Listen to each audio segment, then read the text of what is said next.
সম্মানিত সুপ্রিয় দর্শক শ্রোতা দেশ ও প্রবাস থেকে যারা আমাদের সাথে সংযুক্ত আছেন, আমাদের ভিডিও দেখছেন অথবা শুনছেন, সবাইকে আন্তরিক প্রীতি ও শুভেচ্ছা জানিয়ে শুরু করছি আজকের প্রতিবেদন।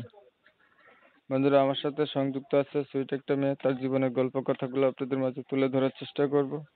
হাতে যদি সময় থাকে ভিডিওটা না টেনে দেখেন, বুঝতে পারবেন, তার প্রতিবেদনে আসার কারণ সম্পর্কে জানতে পারবেন। কথা না বাড়িয়ে পরিচয় করিতেছি। আসসালামু আলাইকুম। ওয়ালাইকুম আসসালাম। আসসালামু আলাইকুম। ওয়ালাইকুম আসসালাম। কেমন আছেন আপনি? ভালো আছি। আপনি ভালো আছেন? এই তো আলহামদুলিল্লাহ ভালো আছি। ভালো আছেন, ভালো থাকবেন, ভালো থাকাই কামনা করছি। আপনার প্রতিবেদনে আসার কারণ কি ছিল, কেন আসছেন শুনতে যাচ্ছি, বলেন। জি ভাইয়া, আমার তো বিয়ে হয়েছে। এখন স্বামীর কাছে থাকি না। আমার একটা বাচ্চা আছে। আমার আম্মুর কাছে আমি থাকি। আসছেন কেন? আসছি, দেখি না কি হয়। যদি একটা ভালো মনের মানুষ পাই তাহলে তার সাথে সারা জীবন আবার নতুন করে সংসার করবো, এইটুকু আশা। আচ্ছা, আপনার স্বামীর কাছে থাকেন না কেন? স্বামীর কাছে থাকি না। স্বামী যদি ভালো হতো স্বামীর কাছে অবশ্যই থাকতাম। এখন কি সারাসারি হয়েছে, আপনার ডিভোর্স হয়েছে? জি, আমার ডিভোর্স হয়েছে। এখন বর্তমানে আমি মার কাছেই আছি। বাবা আছে আপনার? না, আমার বাবা নাই, আম্মু আছে। আপনার বয়স কত? আমার বয়স 18। লেখাপড়া জানেন? না না, লেখাপড়া করি নাই। আগে আর প্রতিবেদন করছিলেন?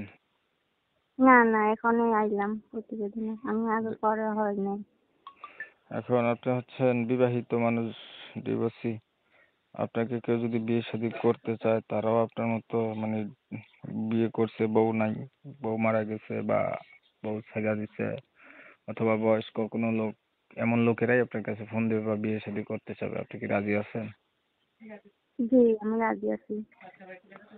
ঠিক আছে, আপনি ভালো থাকবেন। আপনার বিষয়টা আমি ক্লিয়ার করছি দর্শকের কাছে। প্রিয় দর্শক শ্রোতা, শুনছিলেন, কথা বলছিলাম, এই যে সুইট আপুটি প্রতিবেদনে আসছে, একটা মানুষ চাচ্ছে দায়িত্ব নেওয়ার মতো। তবে বলে রাখা ভালো, আপুটি বিবাহিত, একটা বাচ্চা আছে, স্বামী নেই, স্বামী ডিভোর্স, বাবা নাই, মায়ের কাছে থাকে। এখন সে প্রতিবেদনে এসে চাচ্ছে তার অতীত জানার পরে কোনো একটা মানুষ তার পাশে থাকবে, তার দায়িত্ব নেবে, মনের সাথে মন যদি মিল খায় দ্বিতীয়বারের মতো ঘর সংসার করবে।